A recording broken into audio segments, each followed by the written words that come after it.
નમસ્કાર મિત્રો, આમ આદમી પાર્ટી છે એનું નર્મદા, છોટાઉદેપુર આ બધા જ વિસ્તારોમાં પરફોર્મન્સ ખૂબ સારું રહ્યું. એનું એકમત કારણ ચેતર વસાવા છે અને ભારતીય જનતા પાર્ટીને એ વિસ્તારમાં થોડો અપસેટ પણ જોવા મળ્યો. એનું કારણ પણ ચેતર વસાવા જ છે. એકલા હાથે ચૂંટણી લડી જેવી વાતો ગ્રાઉન્ડ પર ચાલી રહી છે. જેટલા પણ પ્લાન, સ્ટ્રેટેજી બધું જ બનાવવાનું હતું એની પાછળ ચેતર વસાવા હતા. એને એ પણ ખબર હતી કયા વિસ્તારમાં કોને ટિકિટ આપવી, કોને ન આપવી.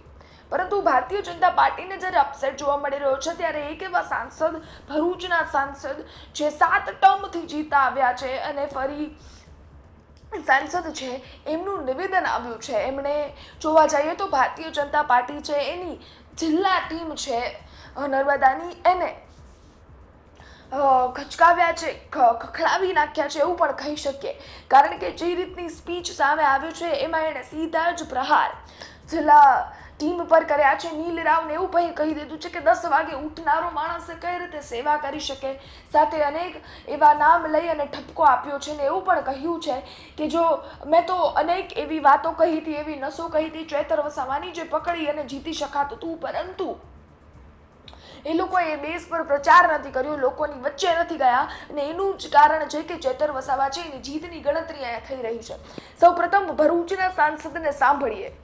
પણ મને એક પણ દિવસ એવું નથી કોઈ પ્રમુખનો ફોન આવ્યો કે મહામંત્રી કે પ્રભારી અર્જુન ચૌધરી કઠપુતળી જેવો.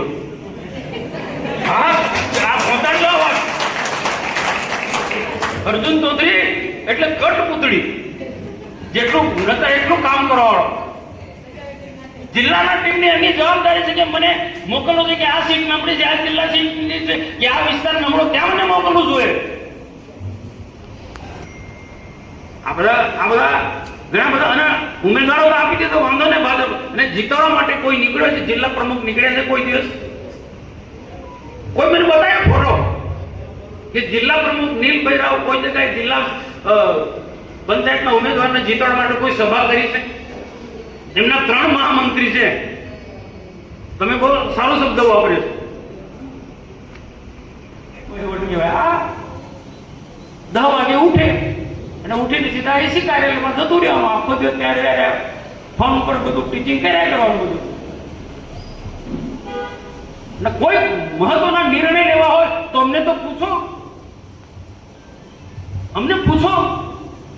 આ લોકોની સામે કોણ લડે છે? આ ગુંડા લોકોની સામે, ધૃષ્ટરાષ્ટ્ર ઇન્ડકમની કોલોની સામે કોણ લડે છે? બાકીનું પછી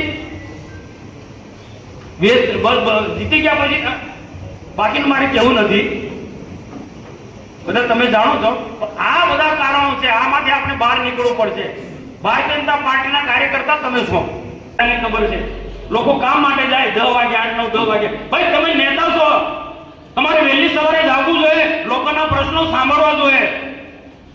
10 વાગ્યા સુધી તમે ઊંઘો તમારા ઘરે, એ ભોલો હોય કે નીલ હોય, આ તો પદ છોડતો હોય તો નહીં ચાલે.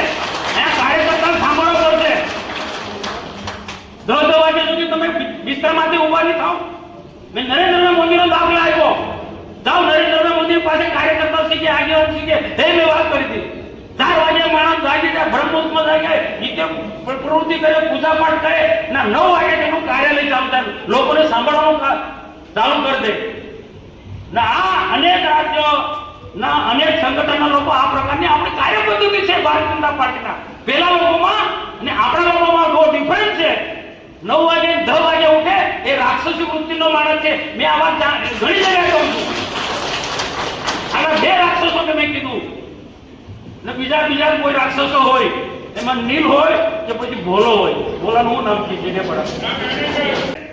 જિલ્લા પંચાયતની અહીંયા એક પણ મહામંત્રી કોઈ તાલુકા ની સીટ પર કે જિલ્લાની સીટ પર ઉમેદવારને જીતવા માટે નીકળ્યો છે કોઈ મહામંત્રી? કોઈ તો મને ફોટો આ હારવાના કારણ છે. પ્રમુખ એસી ઓફિસમાં બેસી રહે, મહામંત્રીઓ એસી ઓફિસમાં બેસી રહે, તો કઈ રીતના તાલુકો જિલ્લો જીતવાનો છે ભાઈ? કઈ રીતના જીતવાનું?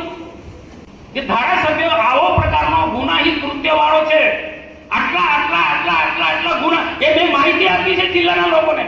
આ માહિતી લઈને તમે ગામડે એક તાલુકાના જિલ્લાના સંગઠનના લોકો તો આ સ્થિતિનું નિર્માણ ના થયું હોત. જવાની જરૂર નથી. મેં કીધું આ મોટા મુદ્દા લઈને જજો, વિકાસના કામો લઈને જાઓ. તો ચૈતર સાથે શું સાંઠગાંઠ છે એવું મને લાગે જ નહીં. એ કાઉન્ટર નથી કરી શક્યા. એનું એ પણ એક કારણ છે.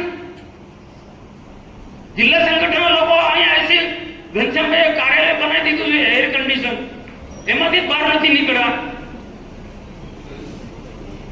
કંચનભાઈ આ પણ એક કારણ છે. ઉમેદવાર પસંદગીનો કાર્યક્રમ હતો કમલમમાં, બેને સંબોધન કર્યું, નીલભાઈ સંબોધન કર્યું, મેં સંબોધન, બધાએ સંબોધન. અર્જુનભાઈ પ્રભારી છે, મુઠ્ઠી તલવાર વાળો પ્રભારી. હું તો જે મને અનુભવ છે પ્રકાર બોલું ને ભાઈ, તો મને જે અનુભવ થયો તે પ્રકાર હું બોલું. મેં મુઠ્ઠી તલવાર વાળો પ્રભારી અર્જુન, નામ પણ કઈ રીતના અર્જુન પડી ગયું મને ખબર નથી પડતી. એમને સંબોધન કર્યું. પછી નીલભાઈ ઉભા થયા, પૂર્ણ સમાપન થઈ ગયું કે જેને પણ કઈ નાની મોટી તકલીફ હોય તો મને ફોન કરજો. અડધી રાતે ફોન કરજો. હાલો કોઈ ઉમેદવાર તને ફોન થોડો કરે, જે વ્યવસ્થા કરવાની આપણે વ્યવસ્થા કરી દેવાની હોય. મેં તરત જ મેં અર્જુનભાઈને ત્યાં બેઠા હતા બેને બધાને કે આપણે એન્ટી કેબિનનો બે છે, જે પણ વ્યવસ્થા કરવાનો હોય તે કહે.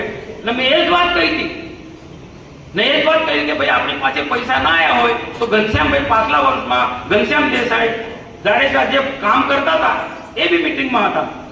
એ રીતના વ્યવસ્થા આજ મેં વાત કરી હતી. અને ઉમેદવારો નક્કી થઈ ગયા છે પ્રચારમાં, સામેના આક્રમક તૂટી પડ્યા છે. આપણો ઉમેદવાર નથી નીકળતો પૈસાના કારણે. જે પણ વ્યવસ્થા થાય ગમે તેમ કરીને એને પૈસા આપો. આ લડાઈ કોના લીધે લડ્યો? પાર્ટીના ઉમેદવારોના લીધે લડ્યો. તાલુકાના ઉમેદવાર કે જિલ્લાના ઉમેદવારો. બીજું કશું નથી કે આ જ વાત થઈ, વાર્તાલાપ થઈ. આદિવાસીમાં બંને આદિવાસી બહેનો મારા બહેનો છે, પણ સમાજની અંદર આની જે અસર થઈ છે બહુ ગજબની ભયંકર, જે સોશિયલ મીડિયામાં ચાલ્યું છે. પાછળ બધી વાતો કરે છે, મનસુખભાઈ બધી વાતો કરે છે, પણ બે આદિવાસી બહેનો ખરી પણ નોન આદિવાસીને પરણેલી છે. એની સાથે જિલ્લાના પ્રમુખને પણ જોડી દીધું. ખ્યાલ આવ્યો કે ભાઈ? તમે જાતિ અંગેના ખોટા પ્રમાણપત્ર માટે લડો છો.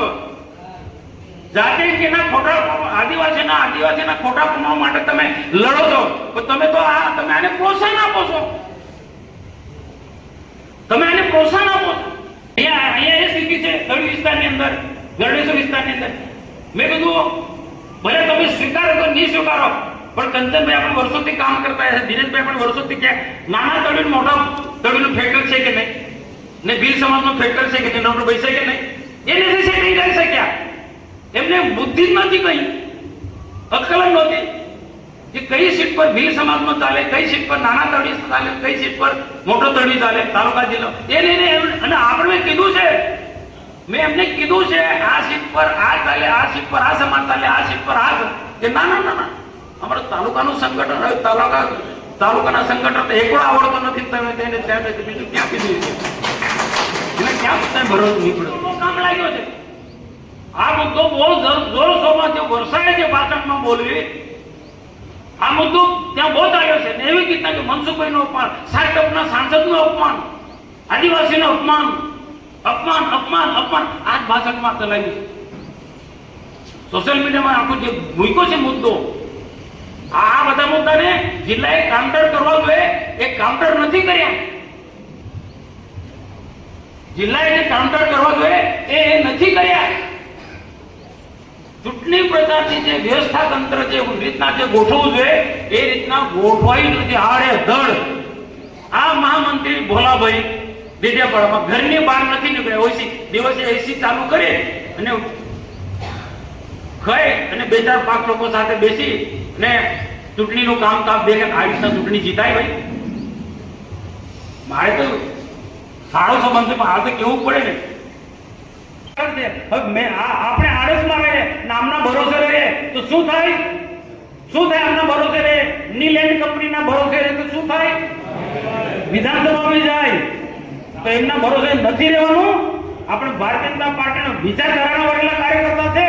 2 વર્ષ સુધી એવી મહેનત કરો જે પહેલા પાછલા 20-25 વર્ષમાં આપણે જે મહેનત કરતા હતા ને ઋષિભાઈ, તમે વડીલો છો, દિનેશભાઈ તમે નીકળી પડો, કોઈ કે ના કહો, અશોકભાઈ તમે કોઈ કે ના કે, પ્રકાશભાઈ કોઈ કે ના નીકળી પડો. એવું નથી કે આપણી પાસે કોઈ ટીમ નથી.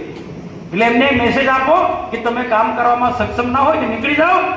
અમારી પાસે બહુ જૂના લોકો, અશોકભાઈ જેવા લોકો કામ કરવા સક્ષમ છે.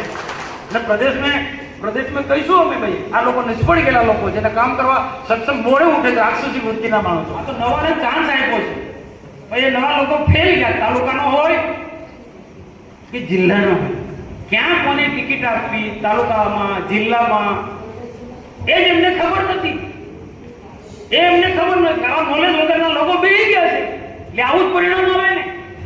આપણે સાંભળ્યા ભરૂચના સાંસદ મનસુખ વસાવાને, જેણે સમગ્ર બાબતે વાત કરી છે અને સાથે જ નર્મદા જિલ્લા છે એની ટીમને ટકોર કરી છે અને સાથે જ એવું પણ કહ્યું છે કે આપણે પ્રદેશમાં વાત કરવી પડે આ ટીમને હટાવવા માટે તો પણ ખોટું નહીં, કારણ કે આ ટીમ છે એ નવા નસાડિયાઓને છે સ્થાન આપ્યું હતું પરંતુ એ ફેલ ગયા છે, આવી વાત પણ કરવામાં આવી છે. હવે આ ઘટના અંગે આપનું શું માનવું છે કોમેન્ટ ચોક્કસથી કરજો. ચેતર વસાવાની જીતની ગણતરી થઈ રહી છે, હાર ક્યાં અપસેટ જોવા મળ્યો, કોના કારણે જોવા મળ્યો, એની બધી જ સ્પષ્ટતાઓ હાલ મનસુખ વસાવા દ્વારા થઈ રહી છે. આ ઘટના અંગે આપનું માનવું શું છે કોમેન્ટ ચોક્કસથી કરજો. મારો અવાજ ખરાબ લાગ્યો હશે એ માટે આપ પાસે માફી માંગુ છું, કારણ કે મારો અવાજ થોડો ખરાબ છે અને તે છતાંય તમારા સુધી માહિતી પહોંચાડવાનો પ્રયત્ન કરી રહી છું. સહયોગ કરજો. માહિતી પસંદ આવી હોય તો લાઈક કરજો. ધન્યવાદ.